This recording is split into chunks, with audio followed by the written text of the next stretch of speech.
Hello friends, welcome to my channel stocks and investment Tamil. இந்த வீடியோல ரூ. 500 விலையில வர குரோவோட Nifty EV ETF and funds of ஃபண்ட்ஸ்ல இன்வெஸ்ட் பண்ணலாமா? ரயில்வே ஸ்டாக்ஸ் பட்ஜெட்ஸ்க்கு அப்புறம் கரெக்ட் ஆயிருக்கு. இந்த ஸ்டாக்ல இப்போ இன்வெஸ்ட்மெண்ட் பண்றது கரெக்டான்னு சொல்லி பார்த்துருவோம். டிஸ்க்ளைமர் என்னன்னா, நாங்க செபி ரிஜிஸ்டர்ட் ஃபினான்ஷியல் அட்வைசர் கிடையாது. இன்வெஸ்ட்மெண்ட் டிசிஷன் எடுக்கிறதுக்கு முன்னாடி நீங்க ஒரு செபி ரிஜிஸ்டர்ட் ஃபினான்ஷியல் அட்வைசரை மறக்காம கன்சல்ட் பண்ணணும். நீங்க இந்த சேனலோட முதல் வியூவரா இருந்தீங்கன்னா மறக்காம இந்த சேனலை சப்ஸ்கிரைப் பண்ணி உங்க ஆதரவை தெரிவிங்க. ஆல்ரெடி சப்ஸ்கிரைபரா இருந்தீங்கன்னா உங்க ஆதரவுக்கு மிக்க நன்றி. சோ முதல்ல நாம இந்த Groww Nifty EV and new age automatic ETF and Groww Nifty EV and new age automatic ETF F&OF பார்த்துருவோம். இந்த ஃபண்ட்ஸ் ஆஃப் ஃபண்ட்ஸை பார்த்துருவோம். ஃபண்ட்ஸ் ஆஃப் ஃபண்ட்ஸை நம்ம கன்சிடரேஷன் எடுத்துல, ஏன்னா எப்பவுமே ஃபண்ட்ஸ் ஆஃப் ஃபண்ட்ஸ் அந்த அளவுக்கு ரிட்டர்ன்ஸ் கிடையாது. இந்த ஃபண்ட்ஸ் ஆஃப் ஃபண்டும் பாத்தீங்கன்னா டைரக்டா ஆட்டோமேட்டிக் ETF தான் இன்வெஸ்ட் பண்ண போறாங்க. ஸோ அதை தான் பிரதிபலிக்க போறாங்க. அதுக்கு நம்ம ஆட்டோமேட்டிக் ETF கன்சிடரேஷனுக்கு எடுத்துப்போம். ஸோ இந்த க்ரோ நிஃப்டி இவி பாத்தீங்கன்னா நம்மளோட நிஃப்டி இவி இண்டெக்ஸை கான்ட்ரிபியூட் பண்றாங்க. டோட்டலா 33 ஸ்டாக்ஸ் இருக்கு. இந்த 33 ஸ்டாக்ஸும் நிஃப்டி 500 குள்ள இருக்கிற ஸ்டாக்ஸா இருக்காங்க. மொத்தம் 4 குரூப் இருக்காங்க. அதுல டி குரூப் பாத்தீங்கன்னா கவர்மெண்ட் PLI ஸ்கீம்ல இருக்கிற கம்பெனிஸை இந்த இண்டெக்ஸ்ல ஆட் பண்றாங்க. ஸோ கிட்டத்தட்ட பாத்தீங்கன்னா 37% லார்ஜ் கேப்க்கு இந்த இண்டெக்ஸ் கான்ட்ரிபியூட் பண்ணுது. 63% mid cap and small cap contribute பண்ணுது. அதுல 50% மிட் கேப் ஸ்கேஸ்க்கே கான்ட்ரிபியூட் பண்ணுது. ஸோ இதனாலே தெரியும் உங்களுக்கு உங்களோட ரிஸ்க் ஸ்ட்ராட்டஜி எவ்வளவு இருக்குன்னா, ஹை ரிஸ்க் கேட்டகரியில இந்த ஸ்டாக்ஸ் இருக்கு. ஏன்னா மிட் கேப் அண்ட் ஸ்மால் கேப்ல ஆல்ரெடி ஒரு வேல்யூவேஷன்ஸ் பபிள் இருக்குன்னு சொல்லி எதிர்பார்க்கப்படுறதுனால ஒரு சில ஸ்டாக்ஸ் இந்த இண்டெக்ஸ்ல இருக்கிறது என்னன்னு சொல்லி பாத்தீங்கன்னா, டாடா மோட்டார்ஸ் இருக்கு, மஹேந்திரா அண்ட் மஹேந்திரா இருக்கு, மாருதி சுசுகி இந்தியா இருக்காங்க, பாஷ் லிமிடெட் இருக்காங்க, சோனா காம்ஸ்டார் இருக்காங்க, KP technology, Tata Elxsi, Tata technologies, Reliance இண்டஸ்ட்ரீஸும் அந்த மாதிரி கம்பெனிஸும் வந்திருக்காங்க, சிஜி பவர் இண்டஸ்ட்ரியல் சொல்யூஷன்ஸும் வந்திருக்காங்க. மேக்ஸிமம் இந்த இண்டெக்ஸ்ல ஹெவி வெயிட்டா யார் இருக்காங்கன்னா, டாடா மோட்டார்ஸ் லிமிடெட் 8.69% இருக்காங்க. ஷார்ட் டேர்ம்ல இந்த இண்டெக்ஸ் இருக்கிற பிரச்சனை என்னன்னு சொல்லி பாத்தீங்கன்னா, கவர்மெண்ட் இன்னும் அந்த ஃபேம் அனௌன்ஸ்மெண்ட் பண்ணல. அதாவது எலக்ட்ரிக் அண்ட் ஹைபிரிட் வெஹிக்கிள்ஸ்க்கு ஒரு PLI ஸ்கீம் கவர்மெண்ட் பண்ணுவாங்க. இன்னும் அந்த அனௌன்ஸ்மெண்ட் பண்ணல. பிஸ்கல் டெபிசிட்டும் குறைக்கிறேன்னு சொல்லியிருக்காங்க. அதனால இந்த ஸ்கீம் வருமா வராதான் ஒரு யோசனையாகவும் இருக்கு. பிளஸ் இயர்லியா பாத்தீங்கன்னா இந்த ஹைபிரிட் அடாப்ஷன்ஸ் கொஞ்சம் நிறையவே இருக்கு. அதாவது சிஎன்ஜி அடாப்ஷன்ஸ் மக்களிடம் முக்கியமா பேசஞ்சர் வெஹிக்கிள்ஸ்ல இருக்கு. யூபி கவர்மெண்ட் கூட ரீசெண்டா சிஎன்ஜி வெஹிக்கிள்ஸ்லாம் நல்ல சலுகைகளும் கொடுத்திருக்காங்க. இவி வெஹிக்கிள்ஸ் லைட்டா எக்ஸ்டெண்ட் பண்ணிருக்காங்க. அது இதுக்கப்புறம் தொடருமான்னு சொல்லி ஒரு கேள்விக்குறியா இருக்கு. அது மட்டும் இல்லாம ரீசன்ட் ரிப்போர்ட் என்ன சொல்லுதுன்னா, இவி வெஹிக்கிள்ஸ் வாங்கினவங்க பாத்தீங்கன்னா ஒரு 30-40% மறுபடியும் பெட்ரோல் அண்ட் டீசல் வெஹிக்கிள்ஸுக்கு போலாம்னு சொல்லி எதிர்பார்க்கறாங்க. காரணம் என்னன்னா, அந்த இவிக்கு ஏத்த இன்ஃப்ராஸ்ட்ரக்சர் இன்னும் இல்லைன்னு சொல்லி ஒரு காரணத்தினால. ஸோ ஷார்ட் டேர்ம் பெயின்ஸ் பாத்தீங்கன்னா இந்த இவி இண்டெக்ஸ் நிறையவே இருக்கு. ஆனா லாங் டேர்ம் பார்க்கும்போது இந்த கம்பெனிஸ் எல்லாம் சூப்பரா பெர்ஃபார்ம் பண்ண வாய்ப்பு இருக்கு. இந்த இண்டெக்ஸும் சூப்பரா பெர்ஃபார்ம் பண்ண வாய்ப்பு இருக்கு.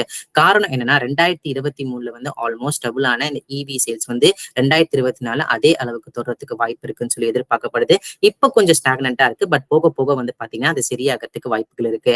2030 ஒரு ரிப்போர்ட் என்ன சொல்லுதுன்னா, அதாவது 3ல ஒரு கார் பாத்தீங்கன்னா ஒரு இவி வெஹிக்கிளா இருக்கும். 1/3 ஆஃப் த சேல்ஸ் பாத்தீங்கன்னா ஒரு இவி சேல்ஸா இருக்கும்னு சொல்லி பார்க்கப்படுது. ஸோ இது அப்ளிகபிள் ஃபார் 2 வீலர் வெஹிக்கிள்ஸாலும் சரி, 3 வீலர் வெஹிக்கிள்ஸா இருந்தாலும் சரி. ஸோ லாங் டேர்ம் இந்த இண்டெக்ஸுக்கு இன்டாக்டா தான் இருக்கு.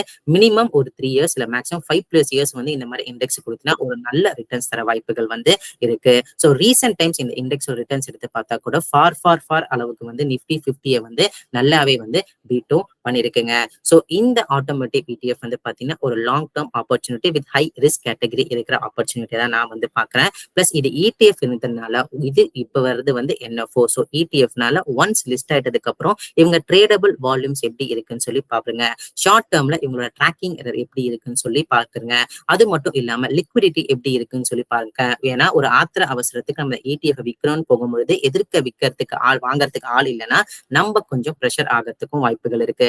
ரீசென்ட் டைம்ல மிரே அசெட் கூட எடுத்து பாருங்க. ரிட்டர்ன்ஸ் அந்த அளவுக்கு இல்ல. 1.40% மேக்ஸிமம் நெகட்டிவ் ரிட்டர்ன்ஸ் தான் கொடுத்திருக்காங்க. ட்ரேடபிள் வேல்யூவும் 80% அளவுக்கு தான் இருக்கு. இவங்க AUM பாத்தீங்கன்னா ரொம்ப ஸ்மால் சைஸ் AUM தான் இருக்கு. சோ இந்த ETF இப்ப NFO கவனிக்காம இந்த NFO லிஸ்ட் ஆயிட்டதுக்கு அப்புறம் இவங்களோட ட்ராக்கிங் எரர் எப்படி இருக்கு, அது மட்டும் இல்லாம லிக்விடிட்டி எப்படி இருக்கு, ரீசென்ட் டைம்ல இவங்களோட பிரைஸ் இண்டெக்ஸ் எவ்வளவு ரிட்டர்ன்ஸ் கொடுக்குது அப்படின்னு சொல்லி பார்த்துட்டு கன்சிடர் பண்றது கரெக்டா இருக்கும்னு சொல்லி நான் நினைக்கிறேன்.